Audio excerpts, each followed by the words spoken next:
ದೆಹಲಿ ನಗರದ ರೋಹಿಣಿ ಪ್ರದೇಶ ಆಗಸ್ಟ್ 20ರ ರಾತ್ರಿ ಒಬ್ಬ ಉದ್ಯಮಿಯ ಮನೆಯ ಮುಂದೆ ಏಕಾಏಕಿ 8-10 ಜನರ ಗುಂಪು ಬಂದು ನಿಂತಿತು.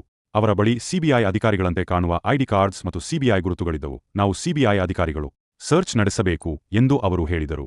ಆದರೆ ಮನೆಯಲ್ಲಿದ್ದ ಉದ್ಯಮಿಯ ಪತ್ನಿಗೆ ಅನುಮಾನ ಬಂತು. ಅವಳು ಗೇಟ್ ತೆರೆಯದೆ ಒಂದೇ ಪ್ರಶ್ನೆ ಕೇಳಿದಳು, ಸರ್ಚ್ ವಾರೆಂಟ್ ಎಲ್ಲಿದೆ? ಸುಮಾರು 1.5 ಗಂಟೆ ಅವರು ಮನೆಯ ಹೊರಗೆ ಇದ್ದರೂ ಸರಿಯಾದ ದಾಖಲೆ ತೋರಿಸಲು ಸಾಧ್ಯವಾಗಲಿಲ್ಲ ಎಂದು ಕುಟುಂಬ ಆರೋಪಿಸಿದೆ. ಕೊನೆಗೆ ಅವರು ಅಲ್ಲಿಂದ ಹೊರಟು ಹೋದರು. ಆಮೇಲೆ ಪೊಲೀಸರು ತನಿಖೆ ಆರಂಭಿಸಿದರು. ಸಿಸಿಟಿವಿ ಫುಟೇಜ್ ಪರಿಶೀಲಿಸಿದಾಗ ಆ ಗುಂಪಿನ ಚಲನವಲನಗಳು ಸೆರೆಯಾಗಿರುವುದು ಕಂಡುಬಂದಿತು. ಇಷ್ಟೇ ಅಲ್ಲ, ಕುಟುಂಬಕ್ಕೆ ವಾಟ್ಸ್ಆಪ್ ಮೂಲಕ ಸಿಬಿಐ ಡೈರೆಕ್ಟರ್ ಅವರ ಹೆಸರು ಮತ್ತು ಸಹಿ ಇರುವಂತೆ ಕಾಣುವ ಒಂದು ನೋಟಿಸ್ ಕೂಡ ಬಂದಿತ್ತು. ಆದರೆ ಅದನ್ನು ಡಿಲೀಟ್ ಮಾಡುವ ಮೊದಲು ಕುಟುಂಬ ಸ್ಕ್ರೀನ್ ಶಾಟ್ ತೆಗೆದುಕೊಂಡಿತ್ತು. ಈಗ ಪೊಲೀಸರ ಮುಂದಿರುವ ದೊಡ್ಡ ಪ್ರಶ್ನೆ, ಆ 8-10 ಜನರು ನಿಜವಾಗಿ ಯಾರು? ಅವರು ದರೋಡೆ ಮಾಡಲು ಬಂದಿದ್ದರಾ? ಅಥವಾ ಇದರ ಹಿಂದೆ ಇನ್ನೂ ದೊಡ್ಡ ಸಂಚು ಇದೆಯಾ?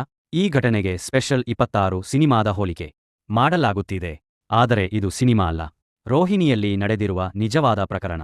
ತನಿಖೆ ಮುಂದುವರಿದಿದೆ.